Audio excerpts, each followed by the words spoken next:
Kasabutan alang sa kalinaw, gipirmahan sa mga kandidato sa dakbayan o sa lalawigan sa Sugbo. Gikan sa posisyon pagka-gobernador, board member o kongresista. Ano ang report?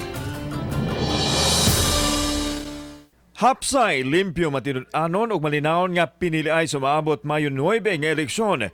Kini ang dugukan sa gipahigaang peace covenant signing sa mga kandidato nga gipasugdahan sa Comelec diin gihimo sa hawanan sa Cebu Police Provincial Office. Sa lalawigan sa Sugbo mitambong si incumbent ug re-electionist Governor Juan Garcia ug ang iyang kaatbang nga si Canis Tourism Secretary Ace Durano. Kauban ang tagsa-tagsa nila ka mga kandidato pagka vice-gobernador. Mga kandidato usab sa pagka-board members o kongresista.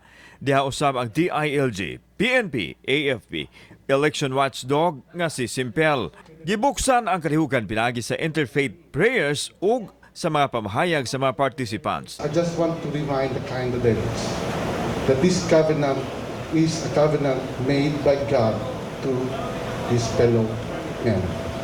The freedom to choose is a precious right that we all want to give its well-deserved sanctity. Like it or not, elections will always be divisive. Magsugod ba kaha sa pangbaklas o tarpulin? Apil ra bang Comelec o niya anak? Mulang ko ba kaha sa mga pulong nga mahait, mga insultong way kabasihanan, mga atake nga nang hinubrang personal? Para nako, kung magkasabot ng tanan dinhi mga kandidato nga di tamang baklas sa atong mga tarpulin sa atong mga kaatbang, tanaw nako, we are on our way to accomplishing a peaceful election. May palupad usab sila og puti nga kalapati isip simbolo sa kalinaw. Sa pikas bahin, gipahigayon ang covenant signing sa mga kandidato sa dakbayan sa Sugbo kaganinang buntag. Gihimo kini sa sulod sa CCPO headquarters nga gitambungan sa mga kandidato sa Cebu City.